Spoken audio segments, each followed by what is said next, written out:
All right, Tigers. Welcome. Monday, March 30th, excuse me. Focus today is consumer surplus. Make sure you check the Blackboard calendar. We're going to have a test here on Friday. I'll explain how that process is going to go a little bit later in the week because I'm busy building it and all the things that go with that right now. But the focus today is, guys, is consumer surplus. So what do we want to know here? Well, guys, the issue is we have to calculate the area below the demand curve but above the actual price.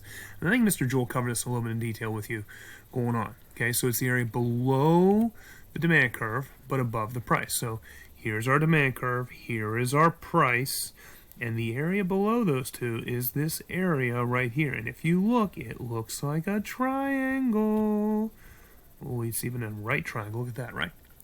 So what consumer surplus is it, guys? Is the difference between the maximum total price a consumer would be willing to pay and the actual total price that he pays. So, for instance, you're in Walmart, you see a DVD on the rack. No price is listed. So you bring it to the register and ask what the price is. As you're walking, you're like, 20 is what I pay. The price is actually 12. You're like, woohoo! So you buy the DVD and experience a consumer surplus of 8. 20 minus 12 is 8. The difference between what someone is willing to pay and the actual price. We see this, guys, graphically when, if we didn't have these coordinates right here, we could figure out that the area of the triangle is the same thing as consumer surplus. So how do you calculate the area of a triangle? Back to geometry, right? 1/2 times the base times the height will give us this number. Now this number and this equation are a little bit off right here because of the numbers that we used here, but that's how it normally works, and we'll get to that point going on. So if you remember in your packets, we talked about Joel and the number of CDs that he would use. Okay, so what I did is I just basically created a chart. Here's total utility, number of CDs, marginal utility, marginal cost, and the marginal cost for the B question, which we'll get to at this point. Okay, so let's just go over this to make sure we have it going forward here. Okay, what marginal utility is associated with the purchase of a third CD? Okay, so we come down to the third CD, kick over here, it's 18. The correct answer is letter A, right? As we buy more, my utility keeps going down and down and down, right? Remember, the other way that we decide this, right, is, another word for marginal utility is what? Marginal benefit. And we always try to figure out what?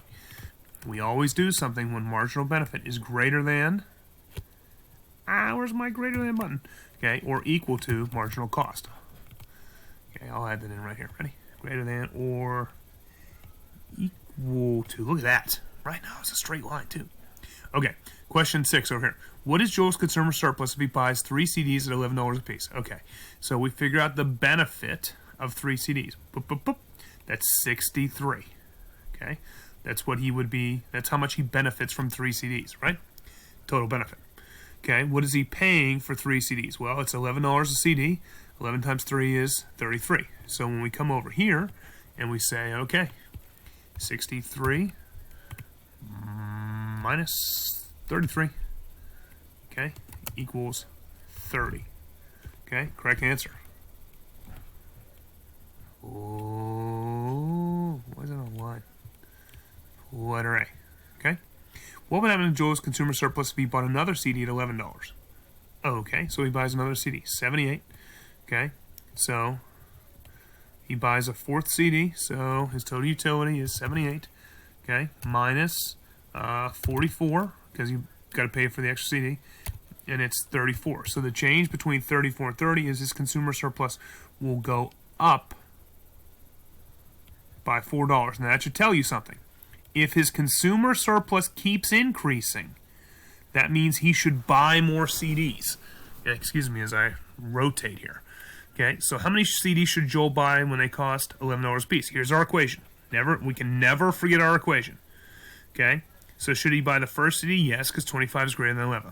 11, excuse me. Should he buy the second? Yes, greater. Should he buy the third? Yes. Yes.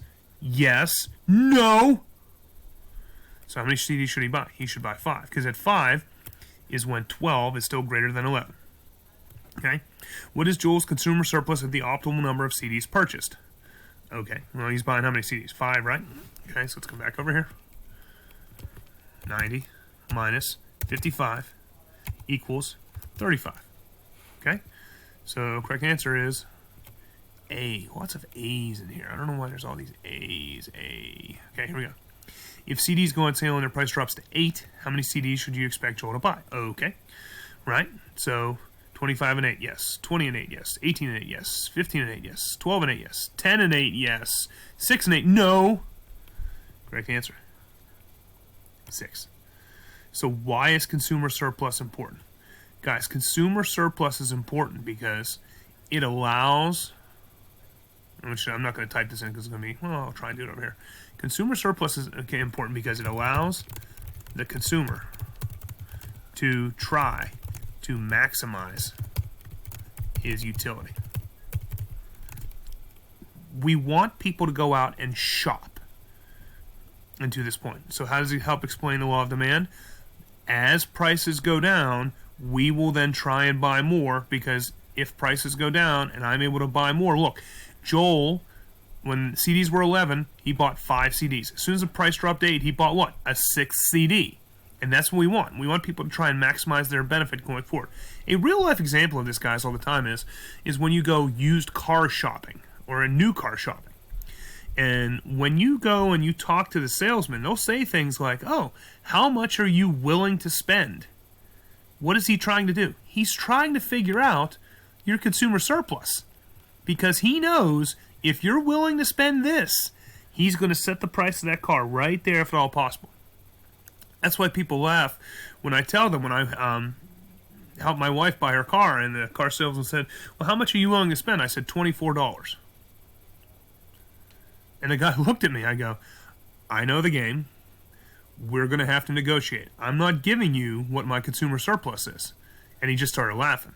Because if they know, they will try and get your consumer, they will get the price to what you're willing to pay, not what the price is you can actually get. Okay? Hope you have a great rest of the day. Make sure you're doing the warm-ups. Okay? Cool? You guys have a great day. Go Tigers.